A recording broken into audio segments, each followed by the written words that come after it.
4 months of national selections have passed, and with 64 days to the final, all the acts are known. Is it too late for love for your favourite song? Is it bigger than us? Because I know it's been a scream. Hey guys, it's me, it's Sam Rabey, and it's my time, it's my time. It's another Eurovision podcast. Welcome. This is my co-host for today, Toby the Beagle. Look how smooth he is. But that's a different type of video. I've just noticed my onesie is halfway down my top. Right, it's basically a roundup this week because everything's done. That's national final season over. We have 64 days to the final. Well, technically it's 65 days, and we've just had over the thing. Good day, Orion. First message, you beat Chris. That's a change. So let's get straight to it. The last national final was last night with our big friends in Sweden with Melodifestivalen. And we have a cheat at Eurovision. I say that very lightheartedly. It's John Lundvik. He's going to be the first artist to have actually been performing at Eurovision and actually has written another song for a different country. And obviously he wrote the UK song this year.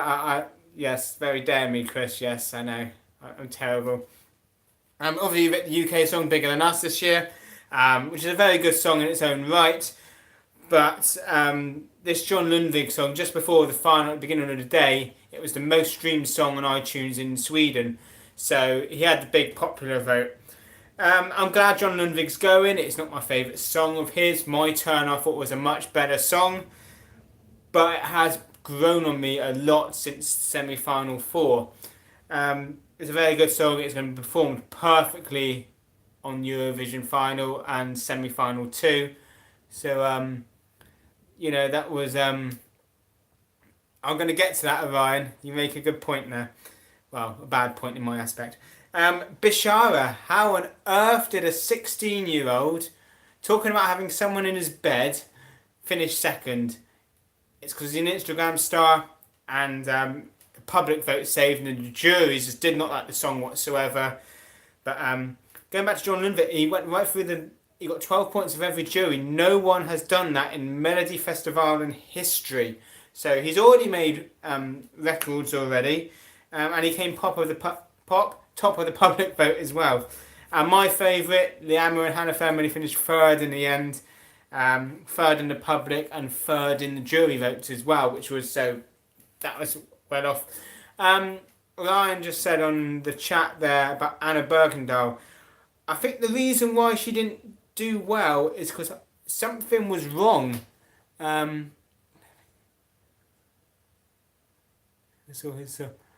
very interesting, because you should look at it. It's Benjamin Ingrosso did Bashari's song, who was last year's entrant. Anna Bergendahl, she sounded off. When I watch Melody, I always chat to Chris at the same time. He thought the same. That Anna Bergendahl's song there was something about it last night, and it didn't sound right. It wasn't one of my favourites. I only placed her 8th, and her finishing 10th, I was near enough right. But I did see all the love she was getting. But I actually preferred her semi-final performance over her final. Her final, just whether it was too quiet and you couldn't hear her, but something sounded amiss. And I did joke saying that maybe she was told not to win. I'm glad she didn't finish top or anything like that. Let's move around to the other countries. Thunder and Lightning, it's getting exciting. Russia, Sergei Lazarov's obviously going back. We've heard his song now, Scream. It's okay. Do I think he'll win? I think he'll finish second. I don't think he'll win. But it's a very good song. What puts me off is the lyrics to the song. They're very, I hate to use this word, Eurovision-esque. They're very rhyming, very cheap. But what they've done with the music, they've used the Moscow the orchestra in Moscow, symphony orchestra. There we go. Get out eventually. And what they've done musically is absolutely fantastic. So I honestly don't think he will win. He's going to have a good chance. Obviously, Sergey won't go back about the song. He's going to perform it absolutely 100% on the night. The staging is going to be fantastic because you know what Russia do, minus Julia Samilova's staging, let's be fair. So we just have to wait and see what happens on the night. Now, Chris, who I think will win will be, I believe we're going to be going to Oslo 2020. I believe Kano, the song from Norway, Spirit in the Sky, is my favourite at this moment. But it all depends how they sing. Orion, I'm getting there. You're jumping the gun, calm down. But then that's Russia dealt with. UK, our neighbours, Ireland, released their song this week with a young lady whose name escapes me, with the song 22. Now, I have read that this wasn't her song she put in to sing. This song was given to her and was written by two other songwriters from a different country. I believe, looking at the surname, they're from Scandinavia somewhere. And they write many songs over the Eurovision national final picture. It's an okay song. Will Ireland qualify at semi-final 1?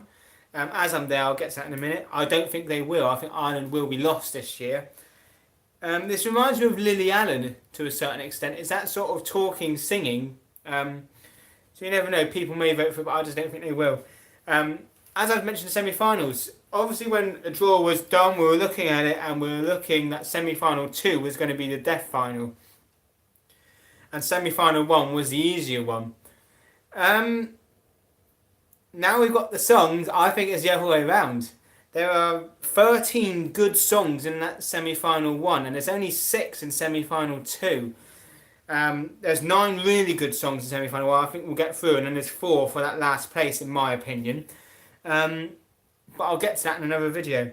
Now, one of my favourite songs this week released was from Switzerland, Luca Hänni. I've heard of the chap anyway. I think he's done a couple of Swiss finals before.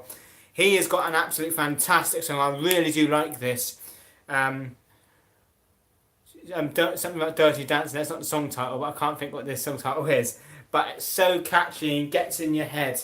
That will do very well at Eurovision.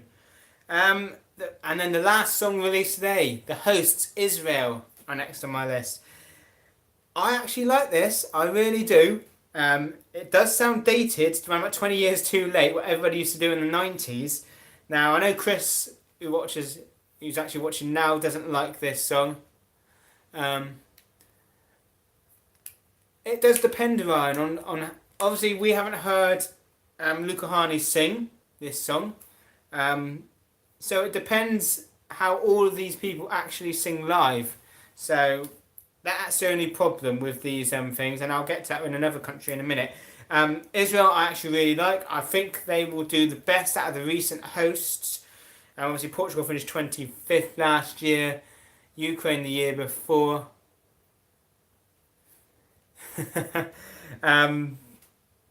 You know, the last decent one was obviously Sweden in 2016, but France, I don't count that year as a spoiled brat. I think Israel will be the best host nation for a number of years. I think they will be left-hand side of the board. And Chris, I never said you liked it. I haven't heard the parodies around. Now, the Dutch song. This seems to be the favourite on Eurovision scoreboard at the moment. This is the only one that's toppled Italy, minus Maru's Ukraine's entry before it was pulled. Now, I've heard an acoustic version of this on a Dutch talk show. That was miles better than the actual song. The actual song I don't like too much. I think it's a bit bland, and it's kind of background noise for me. I know certain people like it because he's naked in the video, but it's a music contest, it's not a video contest at the end of the day. And now the second one from today, Malta. Another year, another non-qualification for them. What a piece of rubbish they're sending. We've waited all this time. They've said they're going to do something totally new. It sounds exactly certain... Yes, Chris, you. That's who I meant. For looking at the Dutch one. Malta, they said they were going to do something new. Then they recycle Ivor Losko's original song from 2016, Chameleon, the title, and then copy Marguerite from Poland. I can see what you mean by that, Ryan. I just don't understand why Malta have sent this. They've had time to do something, and they've wasted it. So Michaela Pace has got this awful song, which she probably likes, but it will not qualify. Moving on to Christmas beat me to it, Azerbaijan. Now, it's an okay song. I don't mind this song, but then one of my favourites last year was Azerbaijan, until I heard it live. As I mentioned previously, it depends how they do on the night with the live vocals. I'll be worried about Azerbaijan in case they have this again. You can say that about a few of them, Ryan, really, but I just don't get it. I think it's actually Malta is quite similar to the Irish entry in the genre, with sort of the Lily Allen type feel and Marguerite feel. That's how I just feel anyway. Azerbaijan, I'll be worried about them live, so I'll wait to probably do judgment on that then. Then we have North Macedonia, which used to be the former Yugoslav Republic of Macedonia. I thought Karma Chameleon as well, Chris. I had to look at the lyric video to see what she was saying. Obviously the song Proud by, I was going to say the Cypriot entry then, by the lady singing from Macedonia. It's okay, it's nothing special. Do I think they're going to do anything? Nope. Belarus next. Now, they picked their 9th out of the 10 that I picked for them, which is a shame. I think even Teo Cheesecake is a better song than the Belarusian entry, so I'll move on. Then we have Poland, who obviously like to surprise the fans. What a piece of trash that song is. I'm sorry, but that song is rubbish. I'll bring back Cleo and Donatan when they made their return in 2014. God, that was better than this. I had strong hopes for Poland, actually, but this, no, that's rubbish. And the last one, Austria. I've missed someone, haven't I? Who have we had today? Oh, Armenia. I'll do that in a minute. Austria. Now, so much hype going in for this with Pandeya.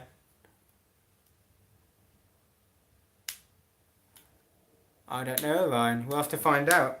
Austria, shame. It's a shame with this song. 'Cause after all the hype, we're expecting something, and it just kind of goes on and on and on and on, and doesn't pick up. It has the same pace all the way through, and I think, after their winning the jury vote last year, they're not going to go anywhere near this time. Pandeya's always got a good voice, but it doesn't go anywhere. And then Armenia, that's released today as well. That's a very good song. I don't think it cares about the hair colour, Chris. Armenia, a very good song today as well. I think that will do quite well. I think they will qualify. They generally do. They had a good song last year with Kami. We'll have to find out. And that's basically the roundup. Pardon me. Now I've got one bit of news for my video coming up. I need your help, guys. I wish to do a polling video where you see many YouTubers do it, where they have the official Eurovision stuff and put it up as it goes in like proper Eurovision. I'm going to do things a bit differently. What a run. Have you died? I need you for my next video, where I would like to do a Eurovision voting of YouTubers, friends and people of this channel, where I would like videos filmed with you stating me your top 3 favourites, or just your favourite depending on how much time I get to do. Then I'll put it all in a video and then we'll do it like Eurovision. That's the plan anyway. I would like to do that. I will leave my email in the description, but for you who've got a pen and paper now, it's Sam Rabey, my name, 89 @hotmail.co.uk, or add me on Snapchat, sjraby89. Oh, Chris, you're just terrible. I think that could really work. I prefer a filmed thing for you, and see how it goes out. I think it'll be slightly different to everyone else, but if we have to go down that route, then I'll read them out instead. I'm going to try and get certain people who are well known as well, or try to. That will be all covered in a separate video anyway. So that's basically it today. We now have a record. We have 4 people watching. Woohoo! I'll leave all my email in the video descriptive, and I'll go from there. But I'll do it in a separate video probably next couple of days. That's basically it. Toby, you got anything to say? No, he's quiet.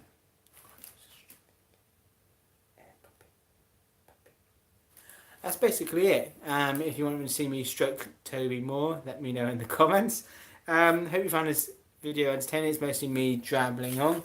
And I've just hit the 16-minute mark. Luckily I put my phone in the freezer. That's it. Add me on Snapchat, guys. SJ Rabey 89. Rabey is R-A-B-Y. Have a chat on to me from there. That's it. Have a good night, guys. But what is your opinion? Okay, right, I'll do this one last question. Thank you. I don't think the song quality this year is as high as it has been in recent years. Obviously, 2012, I loved every single song, but there's just that one song that was better than everyone else, which is obviously Loren Euphoria. 2016, I went to Stockholm. That was quite a good year as well. But there's, I think, either last year or the year before, we had, I think last year was alright as well, but we had a couple of songs that got through, like Serbia, which shouldn't have. Obviously, there's some good songs this year, but there are some that are really good, and I think they're going to be better. Obviously, I love Kano. I love John Lundvig anyway. Sergey is a very good song. I know one of Chris's favourites out there is Serhat at the moment, because he didn't know he was looking for hey na na na. I want some fruit in my body, banana na. I think that's how the song goes. And I really do like underachieving songs like Lithuania, Run With Lions. Urius is a fantastic song. His vocals on it are he's probably got the best vocals in the whole competition. That will probably be my black horse this year, is that song, because it's so good, but no one's really paying any attention to it, and no one's really giving it the consideration it probably deserves. Looking at obviously the Swiss song I've mentioned today, Estonia. Stig Raster's back as the writer for that song. Hopefully it don't go as bad as Yuri Putzman in 2016. There are so many good songs, but there's not enough of them to fill out a proper final this year. And I think we're going to lose some good songs in semi-final 1, and we know we're going to get some tripe out of semi-final 2, but we'll have to wait. And on that note, I'm going to leave it. Any questions, put them in the comments, guys. Add me on Snapchat. And that's it for today. Have a